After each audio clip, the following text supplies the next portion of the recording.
Welcome back. This is part two for Kcpc Ventures 4 for the day of 6/4. We're continuing Unit 10. In the book, we are on page 128. So if you would please open your student book, page 128.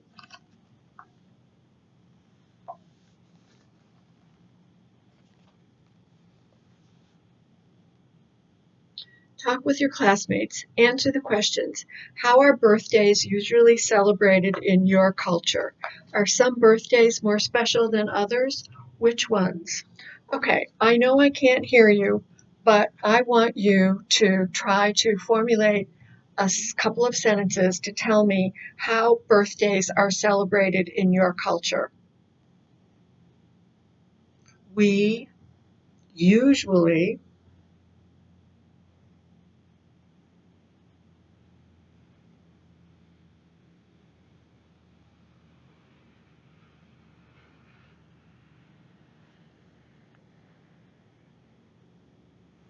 Okay. How about some birthdays? Are some more important than others?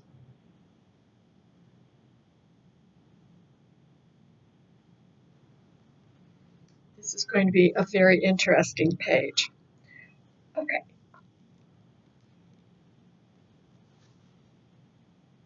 I was thinking about American culture. How are birthdays usually celebrated in our culture? So since you've been in the United States, have you noticed what people usually do on their birthdays?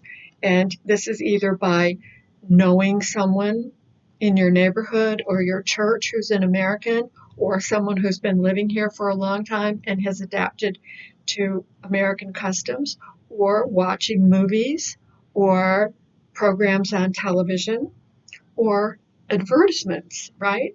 Ads on TV tell you how people celebrate things. So, what are some ways that Americans celebrate?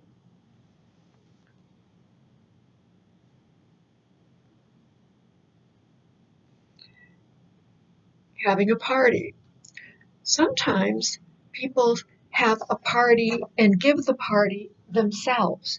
They pay for it, they invite guests, and uh, people come to the party. Also, some people have parties at a restaurant, and their friends may pitch in. By the way, what does that mean?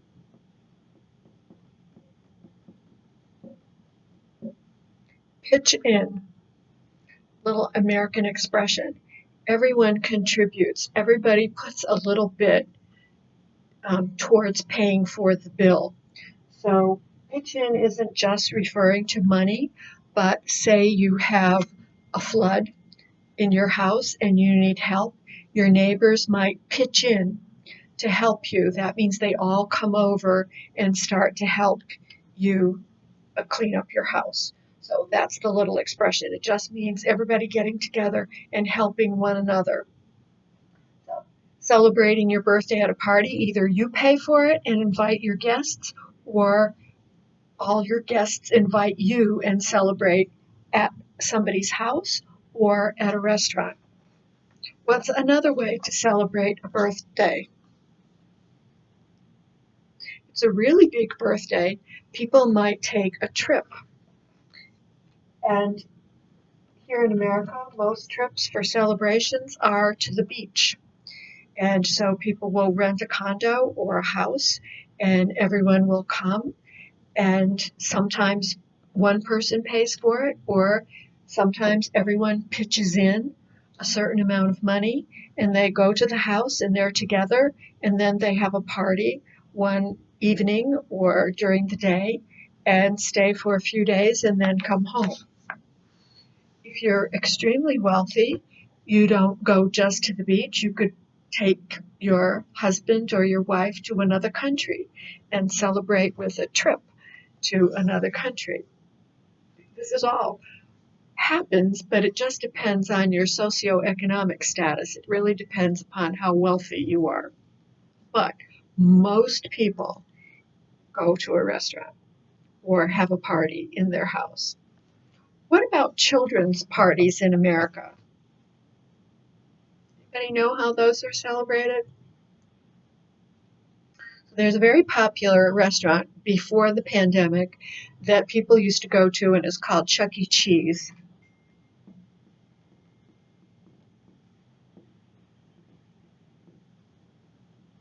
And it's very popular because it's a large room and children have something to do and things to play with, and then they all sit down and have a pizza. Or they're also jumping these big inflated contraptions where kids go and they can jump around and then have a little party afterwards in the restaurant section of that particular venue. Or in Atlanta here, there's another very popular thing to do on birthdays.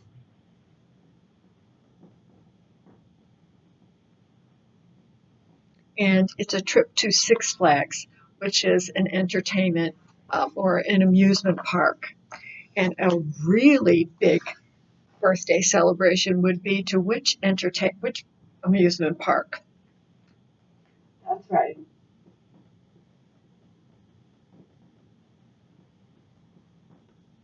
Going to Disney World is a very popular way to celebrate children's birthdays here in the United States. Maybe once or twice, but not every year. Okay, so let's look at the little information bubble that we have here surrounded by a red line. Everyone, punctuation can be a clue to meaning. For example, parentheses, commas, and dashes are all used to mark definitions, examples, or explanations. Find 2 examples in the reading where dashes or commas help to define key words. So I'm going to change our procedure around a little bit, and this time I'm going to ask you to listen without looking at the page and see how much you understand. 32.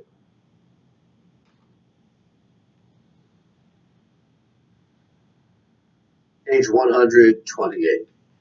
Exercise 2. Special birthdays around the world.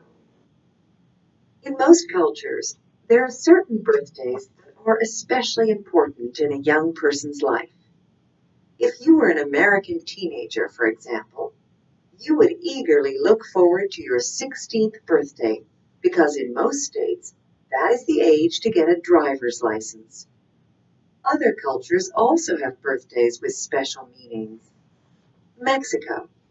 For Mexican girls, the 15th birthday, the quinceañera, symbolizes a girl's transition into adulthood.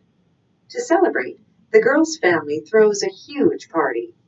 The girl wears a ball gown similar to a wedding dress. The girl performs a waltz, a formal dance, with her father. A similar custom is celebrated in Brazil. China. On a child's first birthday, parents place their baby in the center of a group of objects, such as a shiny coin, a book, and a doll. Then they watch to see which object the baby picks up first. Most parents hope their child will pick up the coin because, according to tradition, it means the child will be rich. Nigeria. The 1st, 5th, 10th, and 15th birthdays are considered extremely important. Parties are held with up to 100 people. The guests enjoy a feast of a roasted cow or goat. Saudi Arabia. In some countries, such as Saudi Arabia, people don't observe birthdays at all because of spiritual beliefs. According to Muslim traditions, the only celebrations allowed are Eid al-Fitr, a feast that signifies the end of Ramadan, and Eid al-Adha, which celebrates the end of the annual pilgrimage to Mecca. Israel. A boy's 13th and a girl's 12th birthdays are serious as well as happy occasions. On these birthdays, children become responsible for their own religious and moral behavior. Adult birthdays also have special significance in many cultures. In the United States, for example, birthdays ending in 0, 30, 40, 50, etc. are especially meaningful. Okay, so I found that very interesting, and I'm sure that we could look up online if we were in class and find many more examples of unusual birthday celebrations around the world. So while we're reading this together, we're going to look for punctuation, which we read in this particular little block here, as a clue for meaning. We're going to be looking for parentheses, commas, and dashes. Okay, everyone, and notice here's a little introductory phrase right at the beginning, followed by a comma. Here we go. In most cultures, there are certain birthdays that are especially important in a young person's life. If you were an American teenager, comma, for example, comma, you would eagerly look forward to your 16th birthday because in most states, that is the age to get a driver's license. So that is an especially long sentence. Notice that as the levels get higher, the sentences become more complicated, the vocabulary is at a higher level, and the sentences are much, much longer. They're using commas in order to insert ideas into that particular sentence to make these sentences longer. Variation of sentence length makes your composition much more interesting to read. If it were all choppy little sentences, it would become very boring and very frustrating. If there were too many long sentences, it would be exhausting. So the idea is to include both, to have several long sentences, then have a couple of short sentences, then begin your long sentences again. So the next sentence, other cultures also have birthdays with special meanings. So what do you see for punctuation at the end here? This is a semicolon. That means they're going to make a list. And this list is actually a title and a small composition. Sometimes there's just a one word, but here we are actually going to be reading a small composition within a composition. And by the way, what is this picture of? What country? Yes, this is Mexico. So where girl is wearing a fancy dress. What about her cake? What do you notice about her cake? What word comes to mind when you look at that cake? Delicious? How about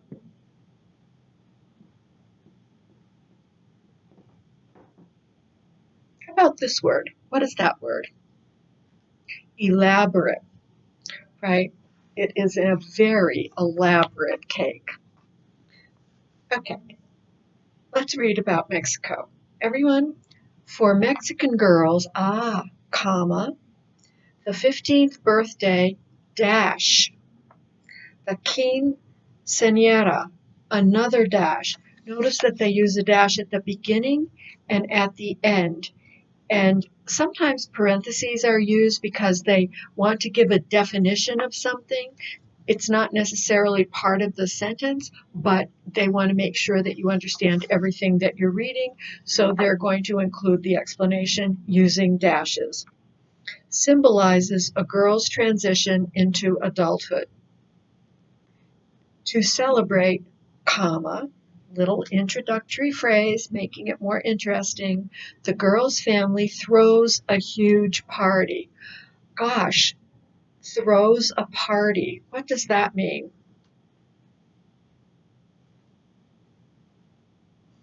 So this is a little idiomatic expression where it just means creates, gives, has.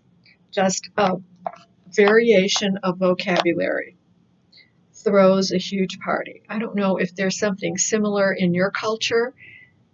I'm sure there is because these little kinds of expressions are very common in most cultures. The girl wears a ball gown similar to a wedding dress. It's not a wedding dress, but it's a ball gown. And by the way, what is a ball? Yes, it's a very formal dance event. Next, the girl performs a waltz, comma, a formal dance, comma, with her father. So here's a definition, but they're including it in a very different way. They're just putting commas around the explanation. Next, a similar custom is celebrated in Brazil. Notice, short little sentence. Previous sentences were all pretty long and complicated. Gives you a little breather. Next, China. Everyone, on a child's first birthday, comma, parents place their baby in the center of a group of objects, comma, such as a shiny coin, comma, a book, comma, and a doll. Notice at the end, since we just finished there, that they include a comma before the and. And if you're making a list, and is used before the last one. Next. Then they watch to see which object the baby picks up first. Most parents hope their child will pick up the coin because, comma, according to tradition, comma, it means the child will be rich. So you can create this sentence without saying according to tradition, which would read as what? Most parents hope their child will pick up the coin because it means the child will be rich. But they want to include a little more information in there, and so how do they do it? They put a comma, they add a little more explanation, a little information, a comma again, and then finish the sentence. So how is it going to read? Most parents hope their child will pick up the coin because, according to tradition, it means the child will be rich. I also want to mention that when you're reading, you would not, if you were reading this as an explanation of how to write it, you would say all these punctuation marks. Normally, of course, you would not do that. So I just, of course, wanted to insert that. Okay. Yeah. Last that we're going to have time for in this particular section, Nigeria.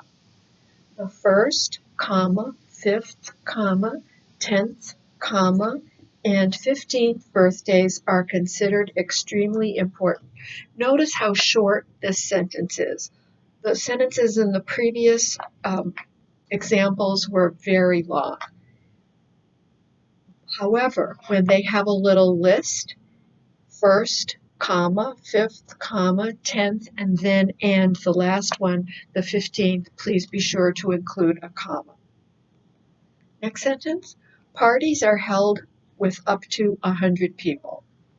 Direct, simple, short.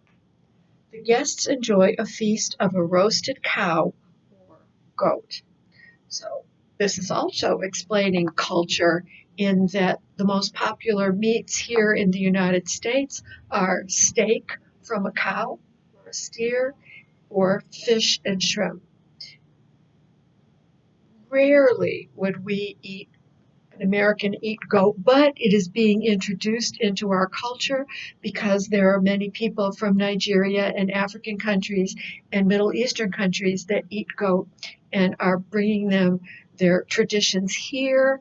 There are grocery stores that carry goat, and then there are also restaurants that are preparing goat for people of this culture, and hopefully Americans and other people will try those kinds of things in order to expand their food vocabulary.